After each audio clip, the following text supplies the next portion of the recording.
안녕하세요. 읽고 쓰고 이야기하는 수인 라임입니다.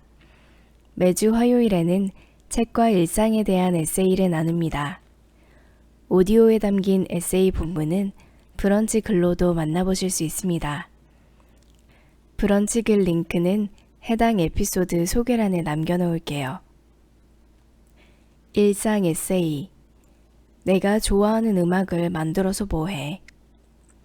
나만 좋은 글 말고 나도 좋아하는 글. 내가 좋아하는 음악을 만들어서 뭐해? 의외의 대답이었다. 늘 자신만의 독특하고 새로운 개성으로 세상을 놀라게 하고 트렌드를 이끌어오던 아티스트의 말이었기에 그 말을 처음 들었을 때 나는 내 귀를 의심하지 않을 수 없었다. 음악을 창작할 때 어떤 생각으로 만드는지 묻는 동료 가수에게 사업가이자 아티스트인 박진영이 한 대답이었다. 그는 대중이 좋아하는 음악을 만들고 있다고 했다. 물론 기본적으로는 본인이 좋아해야 시작할 수 있다는 전제가 깔려있긴 했지만 중요한 건 그의 말이 대중이 원하는 애 방점을 찍고 있다는 것이었다.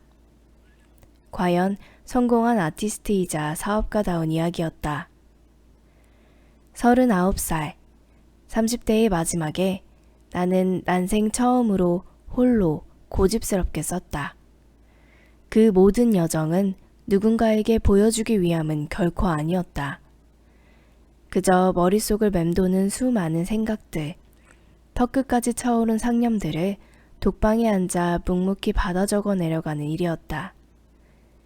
일상을 압도할 만큼 정리되지 않은 채 쏟아져 나오는 생각들을 토해내듯 써내려가면서 점차 내가 누구인지 무엇을 하기 원하는지가 또렷해졌다.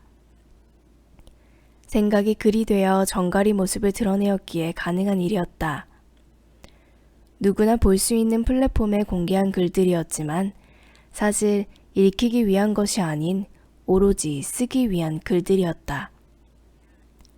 하루에도 몇 편씩 순식간에 불어난 나의 글들은 브런치북으로 묶여 크고 작은 줄기의 이야기가 되었다.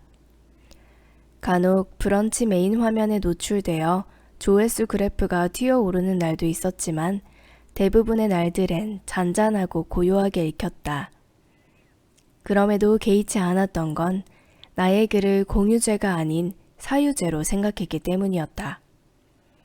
당시 나에게 글쓰기란 내 안에 실타래처럼 뭉쳐진 복잡한 생각들을 가늘고 평평하게 풀어내는 작업이었다. 그 과정에서 몽환적이라 느껴질 만큼 뿌였던 생각들은 모호함과 막연함이라는 연막을 걷어내고 점차 손에 잡히는 실체로 모습을 드러냈다. 그것만으로도 충분했고 만족스러웠다.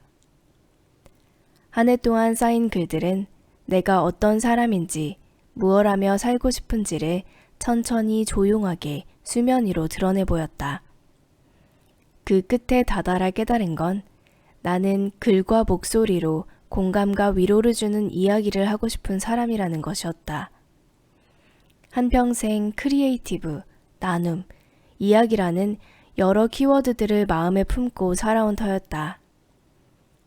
그와 관련된 활동들에 참여하고 직업인으로 살아오며 오래도록 찾아 헤매던 흐릿한 꿈 같은 것이 이제야 형태를 입고 안전하게 땅에 발을 내딛는 느낌이 들었다.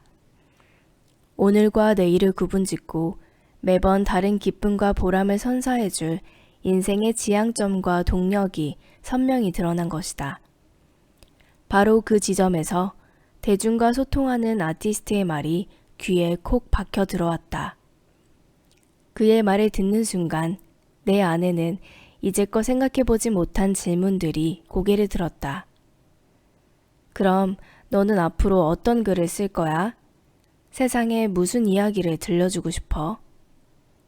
고요하지만 무거운 질문이었다. 한 번도 생각해 본 적 없는 이야기였다. 나누고 읽히는 글쓰기로 넘어가야 하는 시간이 도래한 것이다. 오로지 쓰는 행위로 만족했던 나의 글쓰기 방식에는 변화가 불가피했다. 여태 해온 것처럼 내가 쓰고 싶은 만큼만 불친절한 글쓰기를 할 수는 없는 노릇이었다. 읽히는 글이 되고 싶다는 열망이 피어올랐기 때문이다.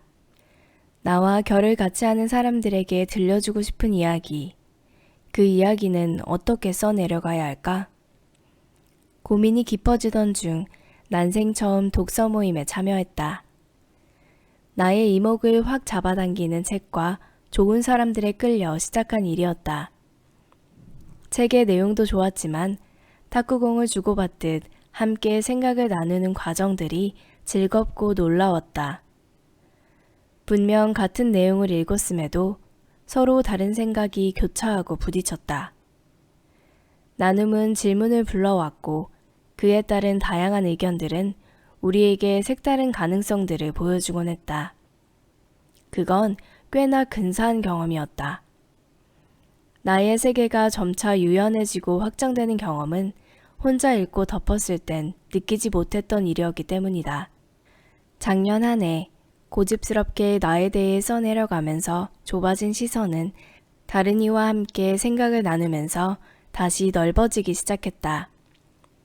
지속적으로 모임에 참여하고 또 다른 글을 읽으며 생각한다. 내 세계 속에만 고립되지 말고 많이 읽고 나누어야겠다고. 그래야 한층 더 넓어진 시야로 나의 이야기를 쓰고 나눌 수 있겠다고 말이다. 전자책보다는 종이책을, 자판으로 타이핑하기보다는 종이에 연필로 써내려가는 것을 좋아하는 아날로그형 인간이지만 디지털 시대에 적응하여 살아온 것처럼 새해에는 작년보다 한 걸음 더 나아가 내가 좋아하고 이야기하고 싶은 화두들을 사람들과도 나누고 싶다. 나만의 뾰족함을 가진 이야기가 너무 부담스러워 아무도 다가오지 못하면 안 되니까. 올해는 좀 더 다정하고 친근한 글들이 쓰이기를. 나만 좋아하는 글 말고 나도 좋아하는 글들의 탄생을 기대하며 이렇게 2024년 첫 번째 글을 세상에 띄워보낸다.